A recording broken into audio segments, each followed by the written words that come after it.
My dear students, welcome to my YouTube channel. ನನ್ನ ಹೆಸರು ಆಯಿಷಾ ದೊಡ್ಮನಿ. ಇವತ್ತಿನ ಈ ವಿಡಿಯೋದಲ್ಲಿ ನಾನು ನಿಮ್ಮ ವಿಜ್ಞಾನ ವಿಷಯದ ಎರಡು ಮುಖ್ಯವಾದ ಪಾಠಗಳು ಅಂದರೆ ಒಂದನೇದು ಬೆಳಕು, ಎರಡನೇದು ಮಾನವನ ಕಣ್ಣು ಮತ್ತು ವರ್ಣಮಯ ಜಗತ್ತು, ಈ ಎರಡು ಪಾಠದಲ್ಲಿ ಬರುವಂತಹ ಮುಖ್ಯವಾದ ಪ್ರಶ್ನೆಗಳು ಯಾವ್ಯಾವುದು ಅಂತ ಹೇಳ್ತಾ ಹೋಗ್ತೀನಿ. ಬನ್ನಿ ವಿಡಿಯೋನ ಸ್ಟಾರ್ಟ್ ಮಾಡೋಣ. ಮೊದಲನೇದು ಬೆಳಕು. ಯಾವ್ಯಾವ ಕ್ವೆಶನ್ಸ್ ಕೇಳಬಹುದಪ್ಪ ಅಂತ ಕೇಳಿದ್ರೆ, ಒಂದನೇದು ಬೆಳಕಿನ ಪ್ರತಿಫಲನ ಎಂದರೇನು ಅಂಥೇಳಿ. ಇದು ಆಲ್ರೆಡಿ ನಾನು ಎಕ್ಸ್ಪ್ಲೇನ್ ಮಾಡಿದ್ದಕ್ಕೆ ಇದರ ಕ್ವೆಶನ್ಸ್ ಆನ್ಸರ್ಸನ್ನು ನಾನು ಬರೆದಿಲ್ಲ, ಓಕೆನಾ. ಬೆಳಕಿನ ಪ್ರತಿಫಲನ ಎಂದರೇನು. ಎರಡನೇದು ಬೆಳಕಿನ ವಕ್ರೀಭವನ ಎಂದರೇನು. ಇದರಲ್ಲಿ ಎಲ್ಲೆಲ್ಲ ಆನ್ಸರ್ಸ್ ಹೇಳಿದ್ದೀನಲ್ಲ ಅದನ್ನೆಲ್ಲ ಆ ವಿಡಿಯೋದ ಲಿಂಕನ್ನು ಡಿಸ್ಕ್ರಿಪ್ಷನ್ ಬಾಕ್ಸಲ್ಲಿ ಹಾಕಿರ್ತೀನಿ, ಒಂದ್ಸಲ ಹೋಗಿ ನೋಡ್ರಿ. ಮೂರನೇದು ಬೆಳಕಿನ ಪ್ರತಿಫಲನದ ನಿಯಮಗಳನ್ನು ಬರೆಯಿರಿ. ನಾಲ್ಕನೇದು ಬೆಳಕಿನ ವಕ್ರೀಭವನದ ನಿಯಮಗಳನ್ನು ಬರೆಯಿರಿ. ಇದನ್ನೆಲ್ಲ ಒಂದು ವಿಡಿಯೋದಲ್ಲಿ ಹೇಳಿದ್ದಿದೆ, ಅದನ್ನು ಒಂದ್ಸಲ ಹೋಗಿ ನೋಡಿ, ಓಕೆನಾ. ಐದನೇದು ವಾಹನದ ಹಿನ್ನೋಟ ಕನ್ನಡಿಯಲ್ಲಿ ಪೀನ ದರ್ಪಣವನ್ನು ಬಳಸುವರು, ಏಕೆ? ಯಾಕಂದರೆ ಚಿಕ್ಕದಾದ ನೇರ ಬಿಂಬವನ್ನು ಕೊಡ್ತದೆ, ಮತ್ತೊಂದು ವಿಶಾಲ ವೀಕ್ಷಣಾ ಕ್ಷೇತ್ರ ಅಂದರೆ ಹಿಂದೆ ಇರುವಂತಹ ಪ್ರತಿಬಿಂಬ ಒಂಚೂರು ದೊಡ್ಡದಾಗಿ ಕಾಣಿಸುತ್ತೆ, ಅದಕ್ಕೋಸ್ಕರ ನಾವೇನನ್ನು ಬಳಸ್ತೀವಿ? ಪೀನ ದರ್ಪಣವನ್ನು ಬಳಸ್ತೀವಿ. ಇನ್ನು ಆರನೇದು ನಿಮ್ನ ದರ್ಪಣದ ಉಪಯೋಗಗಳನ್ನು ಬರೆಯಿರಿ.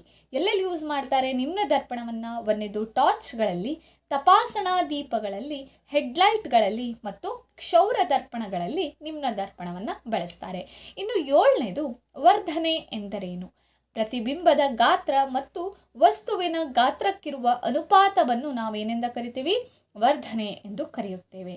ಇನ್ನು ನೆಕ್ಸ್ಟ್ ದರ್ಪಣದ ಸಂಗಮ ದೂರ ಎಂದರೇನು. ದರ್ಪಣ ಧ್ರುವದಿಂದ ಸಂಗಮ ಬಿಂದುವಿಗೆ ಇರುವಂತಹ ದೂರವನ್ನು ನಾವೇನಂತ ಕರಿತೀವಿ? ದರ್ಪಣದ ಸಂಗಮ ದೂರ ಅಂತ ಹೇಳಿ ಕರಿತೀವಿ.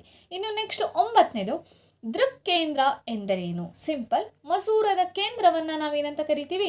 ದೃಕ್ಕೇಂದ್ರ ಅಂತ ಹೇಳಿ ಕರಿತೀವಿ. ಇಲ್ಲೆಲ್ಲ ನಾನು ಆನ್ಸರ್ಸನ್ನು ಶಾರ್ಟ್ ಆಗಿಟ್ಟಿದ್ದೀನಿ, ನಿಮ್ಮ ಬುಕ್ಕಲ್ಲಿ ಅದನ್ನು ಚೆನ್ನಾಗಿ ಕೊಟ್ಟಿರ್ತಾರೆ, ಒಂದ್ಸಲ ಈ ಕ್ವೆಶನ್ಸನ್ನು ಮೆನ್ಷನ್ ಮಾಡಿಕೊಂಡು ಅಲ್ಲಿ ಆನ್ಸರ್ ಹೋಗಿ ನೋಡಿ, ಓಕೆನಾ.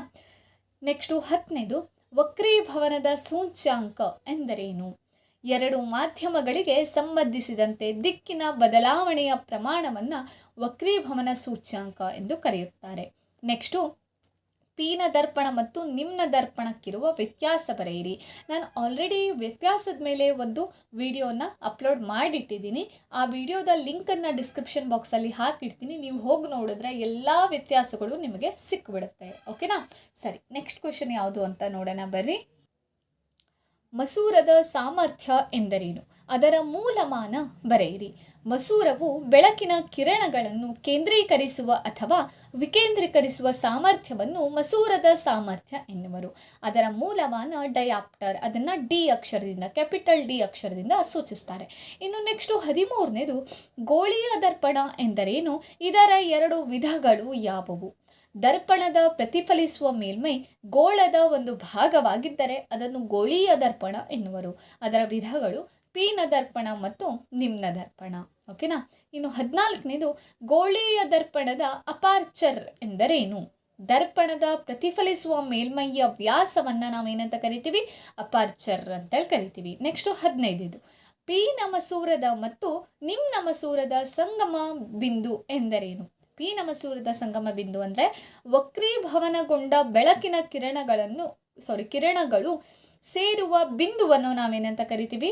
ಪೀನ ಮಸೂರದ ಸಂಗಮ ಬಿಂದು ಅಂತ ಕರಿತೀವಿ. ಇನ್ನು ನಿಮ್ನ ಮಸೂರದ್ದು ವಕ್ರೀಭವನಗೊಂಡ ಬೆಳಕಿನ ಕಿರಣಗಳು ಹೊರಟಂತೆ ಕಾಣುವ ಪ್ರಧಾನ ಅಕ್ಷದ ಮೇಲಿನ ಒಂದು ಬಿಂದುವನ್ನು ಸಂಗಮ ಬಿಂದು ಅಂತ ಹೇಳಿ ಕರಿತೀವಿ. ಇನ್ನು ನೆಕ್ಸ್ಟು ಪೀನ ಮಸೂರ ಮತ್ತು ನಿಮ್ನ ಮಸೂರಗಳಿರುವ ವ್ಯತ್ಯಾಸ ಬರೆಯಿರಿ. ನಾನು ಆಲ್ರೆಡಿ ಹೇಳಿದೆ ಅಲ್ವಾ, ವ್ಯತ್ಯಾಸವನ್ನು ನನ್ನ ವಿಡಿಯೋದಲ್ಲಿ ಬರೆದಿಟ್ಟಿದ್ದಿದೆ, ಅದನ್ನು ಅಪ್ಲೋಡು ಮಾಡಿದ್ದೀನಿ, ಅದನ್ನ ಒಂದ್ಸಲ ನೋಡ್ಕೊಳ್ಳಿ, ಓಕೆನಾ. ನೆಕ್ಸ್ಟು ಸತ್ಯ ಮತ್ತು ಮಿಥ್ಯ ಪ್ರತಿಬಿಂಬಗಳಿಗಿರುವ ವ್ಯತ್ಯಾಸ, ಇಲ್ಲೂ ಸಹಿತ ವ್ಯತ್ಯಾಸ ಬಂದಿದೆ, ಅದು ಆಲ್ರೆಡಿ ಅಪ್ಲೋಡ್ ಆಗಿದೆ, ಸರಿನಾ.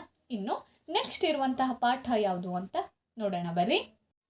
ಮಾನವನ ಕಣ್ಣು ಮತ್ತು ವರ್ಣಮಯ ಜಗತ್ತು. ಒಂದನೇದು ಕಣ್ಣಿನ ಹೊಂದಾಣಿಕೆ ಎಂದರೇನು. ಕಣ್ಣಿನ ಮಸೂರದ ಸಂಗಮ ದೂರ ಬದಲಾಯಿಸುವ ಸಾಮರ್ಥ್ಯವನ್ನು ಕಣ್ಣಿನ ಹೊಂದಾಣಿಕೆ ಎನ್ನುವರು. ಎರಡನೇದು ಸಮೀಪ ದೃಷ್ಟಿ ಅಥವಾ ಮಯೋಪಿಯಾ ಎಂದರೇನು.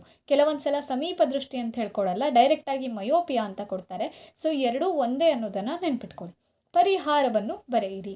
ಸಮೀಪದ ವಸ್ತುಗಳು ಸ್ಪಷ್ಟವಾಗಿ, ದೂರದ ವಸ್ತುಗಳು ಅಸ್ಪಷ್ಟವಾಗಿ ಕಾಣಿಸುವಂತಹ ಒಂದು ದೃಷ್ಟಿದೋಷವನ್ನು ಸಮೀಪ ದೃಷ್ಟಿ ಅಥವಾ ಮಯೋಪಿಯಾ ಅಂತ ಕರಿತೀವಿ. ಪರಿಹಾರ: ಸೂಕ್ತ ಸಂಗಮ ದೂರದ ನಿಮ್ನ ಮಸೂರ ಬಳಕೆ. ನೆನ್ಪಿಟ್ಕೊಳ್ಳಿ, ಸಮೀಪ ದೃಷ್ಟಿದೋಷಕ್ಕೆ ನಿಮ್ನ ಮಸೂರ. ಓಕೆನಾ. ನೆಕ್ಸ್ಟ್ ಮೂರನೇದು ದೂರದೃಷ್ಟಿ ಅಥವಾ ಹೈಪರ್ ಮೆಟ್ರೋಪಿಯಾ ಎಂದರೇನು? ಪರಿಹಾರ ಬರೆಯಿರಿ.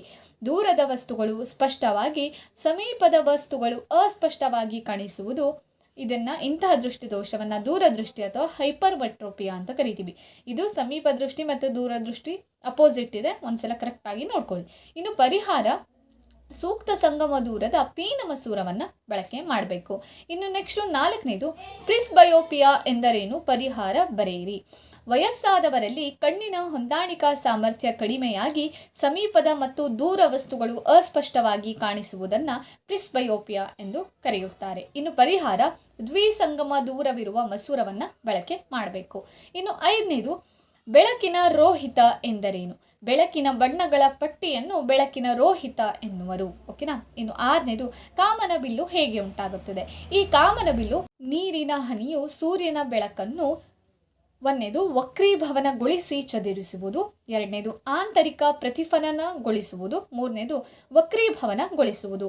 ಈ 3 ಪ್ರೊಸೆಸ್ಸಿಂದ ನಮಗೆ ಕಾಮನಬಿಲ್ಲು ಉಂಟಾಗುತ್ತೆ. ಸರಿನಾ?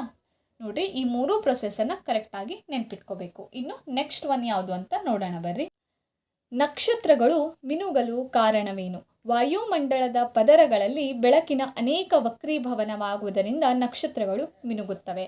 ಎಂಟನೇದು ಗ್ರಹಗಳು ಏಕೆ ಮಿನುಗುವುದಿಲ್ಲ?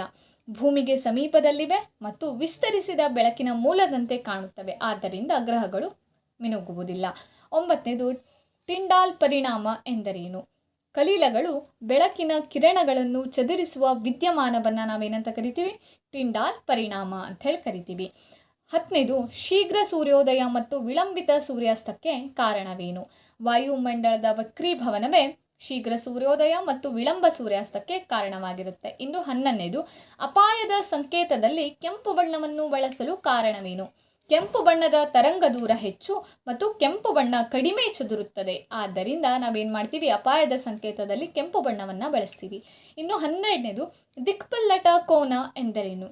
ನಿರ್ಗಮ ಕಿರಣವು ಪತನ ಕಿರಣದ ದಿಕ್ಕಿನಲ್ಲಿ ಬಾಗುವಂತೆ ಮಾಡುವ ಕೋನವನ್ನು ದಿಕ್ಪಲ್ಲಟ ಕೋನ ಎಂದು ಕರೆಯುತ್ತೇವೆ. 13ನೇದು ಈ ಕೆಳಗಿನ ಕಣ್ಣಿನ ಭಾಗಗಳ ಕಾರ್ಯಗಳನ್ನು ತಿಳಿಸಿ. ಓಕೆನಾ.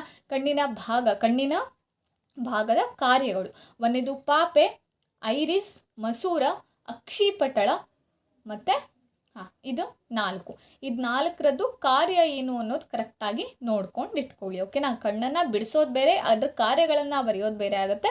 ಕಾರ್ಯಗಳು ಕರೆಕ್ಟಾಗಿ ನೋಡಿ ಅರ್ಥ ಮಾಡ್ಕೊಳ್ರಿ. ಓಕೆನಾ. ಇನ್ನು ಕೊನೆಯದು 14ನೇದು ಕೊನೆಯ ಬೆಂಚಿನಲ್ಲಿ ಕುಳಿತಿರುವ ವಿದ್ಯಾರ್ಥಿಯು ಕಪ್ಪು ಹಲಗೆಯ ಬರಹವನ್ನು ಓದಲು ಕಷ್ಟಪಡುತ್ತಾನೆ. ಈ ಮಗುವು ಬಳಲುತ್ತಿರುವ ತೊಂದರೆ ಯಾವುದು? ಹೇಗೆ ಸರಿಪಡಿಸಬಹುದು? ಕೊನೆಯ ಬೆಂಚ್ನಲ್ಲಿ ಕೂತಿದ್ದಾನೆ, ಏನು ಕಾಣಿಸ್ತಾ ಇಲ್ಲ? ಕಪ್ಪು ಹಲಗೆ. ದೂರದಲ್ಲಿರುವಂಥ ವಸ್ತುಗಳು ಕಾಣಿಸ್ತಾ ಇಲ್ಲ. ದೂರದಲ್ಲಿರೋದು ಕಾಣಿಸ್ತಾ ಇಲ್ಲ ಅಂದರೆ ಅದು ಯಾವ ದೃಷ್ಟಿದೋಷ? ಅದು ಸಮೀಪ ದೃಷ್ಟಿದೋಷ. ಅದಕ್ಕೆ ಯಾವುದು ಪರಿಹಾರ ಹೇಳ್ರಿ? ನಿಮ್ನ ಮಸೂರವನ್ನು ನಾವೇನು ಮಾಡಬೇಕು? ಬಳಸಬೇಕು. ನೋಡ್ರಿ, ಈ ಥರ ಡೈರೆಕ್ಟಾಗಿ ಕೊಟ್ಟಿಲ್ಲ. ಸಮೀಪ ದೃಷ್ಟಿದೋಷ ಅಥವಾ ಮಯೋಪಿಯಾ ಅಂದರೆ ಏನು, ಪರಿಹಾರ ಬರೆಯಿರಿ ಅಂತ ಕೊಟ್ಟಲಿಲ್ಲ. ಈ ಥರ ಅಪ್ಲಿಕೇಶನ್ ಕ್ವೆಶನನ್ನು, ನಮ್ಮ ದಿನನಿತ್ಯ ಜೀವನಕ್ಕೆ ಸಂಬಂಧಪಟ್ಟಂಥ ಅಪ್ಲಿಕೇಶನ್ ಕ್ವೆಶನನ್ನು ಮಾಡಿ ಕೊಟ್ಟರು. ಸೊ ಇದನ್ನು ಕ್ವೆಶನ್ಸನ್ನು ಕರೆಕ್ಟಾಗಿ ಎನಲೈಸ್ ಮಾಡಬೇಕು, ಆಮೇಲೆ ಆನ್ಸರನ್ನು ಬರಿಬೇಕು. ಓಕೆನಾ. ಸರಿ, ಇಲ್ಲಿಗೆ ಈ ವಿಡಿಯೋನ ಎಂಡ್ ಮಾಡ್ತಾ ಇದ್ದೀನಿ. ಇಲ್ಲಿ ಕೊಟ್ಟಿರುವಂಥ ಎಲ್ಲ ಪ್ರಶ್ನೆಗಳನ್ನು ಕರೆಕ್ಟಾಗಿ ಪ್ರಾಕ್ಟೀಸ್ ಮಾಡಿಕೊಳ್ರಿ. ಈ ವಿಡಿಯೋ ಏನಾದರೂ ಇಷ್ಟ ಆದರೆ ಲೈಕ್ ಮಾಡಿ, ನಿಮ್ಮ ಫ್ರೆಂಡ್ಸ್ ಜೊತೆ ಇದನ್ನು ಶೇರ್ ಮಾಡಿ, ಮತ್ತು ಚಾನಲ್ನ ಸಬ್ಸ್ಕ್ರೈಬ್ ಮಾಡೋದು ಮಾತ್ರ ಮರಿಬೇಡಿ. ವಿಡಿಯೋನ ಕೊನೆಯವರೆಗೂ ನೋಡಿದ್ದಕ್ಕೆ ಥ್ಯಾಂಕ್ ಯು ಸೋ ಮಚ್.